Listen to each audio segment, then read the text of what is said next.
हे आपल्याला एक प्रश्न विचारलाय, डॉक्टर आम्ही प्रेग्नन्सी प्लॅन करतोय, पण माझ्या मिस्टरांचं वय 40 आहे. तर बाळाला काही प्रॉब्लेम होऊ शकतो का?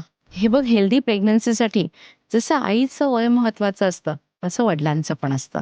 साधारण पुरुषांचं वय 25 ते 40 वयोगटात जर असेल, तर हेल्दी बेबीची संभावना वाढते.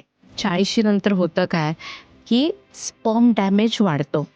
त्यामुळे DNA फ्रॅगमेंटेशन इंडेक्स वाढलेला असतो. अबॉर्शनची रिस्क वाढते. त्याचबरोबर जेनेटिक एबनॉर्मॅलिटी बाळामध्ये होण्याचं प्रमाण वाढतं. कधी-कधी बेबी ऑटिस्टिक सुद्धा होऊ शकतं. म्हणजे लर्निंग डिसॅबिलिटीज पण बाळामध्ये होऊ शकतात. पण ते सगळ्यांनाच होत असं नाही. त्यामुळे घाबरून जायचं नाहीये. 40शी नंतर जर पुरुष प्रेग्नन्सी प्लॅन करत असेल, तर लाईफस्टाईल अतिशय चांगली ठेवणं गरजेचं आहे. कारण हेल्दी स्पर्म्ससाठी, निरोगी बाळासाठी लाईफस्टाईल फार महत्त्वाची आहे.